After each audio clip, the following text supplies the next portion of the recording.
What Yeah. what was the difference between your expectations of being an Olympian and then Mhm. being an Olympian once you actually got there and you had to Mhm. do the Olympics thing? Yeah. Well, it was so funny because I remember like when I qualified, for crying, the family's crying. I'm all like excited, everything's happening. We go to Rio. We're in Brazil. It's like beautiful there. There's so many people. Everyone's so excited that it's in their country.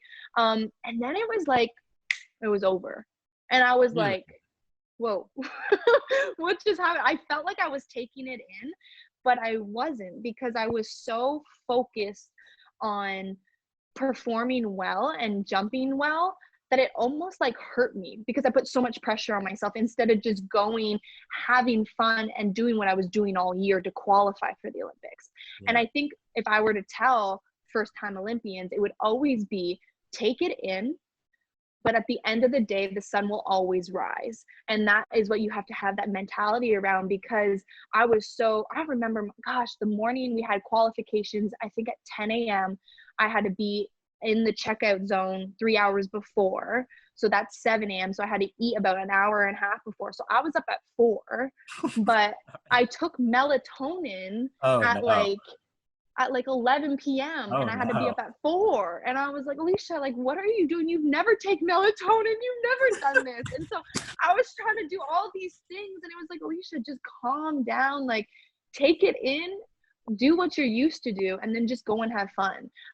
And so I think that's what I was so excited about Tokyo, because I was like, I'm wise, I'm more experienced, like I'm ready, like let's go. But of course they're postponed, but it's still something that it dwells in my head of like I took it so serious, and I have to tell like other Olympians and first time Olympians, not a lot of people qualify for the Olympics. Like it is a very special title, and it's something that is so honoring in our world today that you need to like take that in during that whole time and not overthink it, because you deserve to be there. I think that's great advice.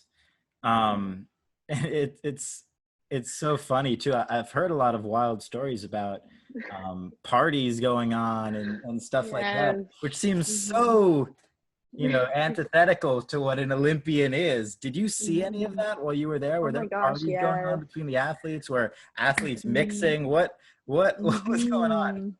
Oh my god, what's the funniest thing is like it's like a build up, right? Everyone is Yeah. like, yes, we did our hard work, we're here, and everyone just wants to like once they're done, let go. And like, oh, I trained all these hours, and they usually say it's about 10,000 hours to be an elite athlete, and you give everything you got to then to this one moment, and like I said, it goes by like this, and you're like, wow, really? And then you just want to let go. So what was cool was there's like Lululemon parties, there's Nike house parties, there's Red Bull house parties, there's each country hosts parties. So it's really cool because there's like an in village like, yo, see you at the Red Bull party, or like everybody kind of lets people know, and then you let everyone know in your group. And then we end up all being together. And it's what's so cool about it is like we'll be with people that don't speak our language, like Germans or Russians or anyone, and all we want to do is party. So we're all taking shots together, but we don't know what no one's saying. So I think it's like so amazing and so it's like a really cool experience because everyone wants to celebrate their accomplishments together. And you wouldn't want to do it with any other people but Olympians, because you know what it took to get there. And so that's kind of the vibe. And the vibe is like you walk into the Olympic Village like you're number one. Even if you're ranked last in your top 32 in the world, Yeah. you still walk in the Olympic Village like you're number one. And it's really cool that energy like vibes off of each other, and it's really really fun to be around that for the 16 days. That's incredible. I can only imagine like Mm-hmm. everybody thinking that they're like it's so incredible. It's like Mm-hmm.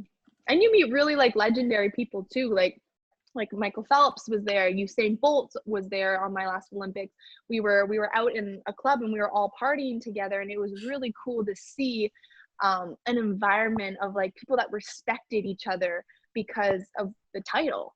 Yeah. And it's like, we know what it took for you to get here. Now let's all just have a good time and respect each other, and no really drama, which is kind of nice, except for if there's like bad things that happen out on the field or the play. But other than that, you kind of get over it and you move forward.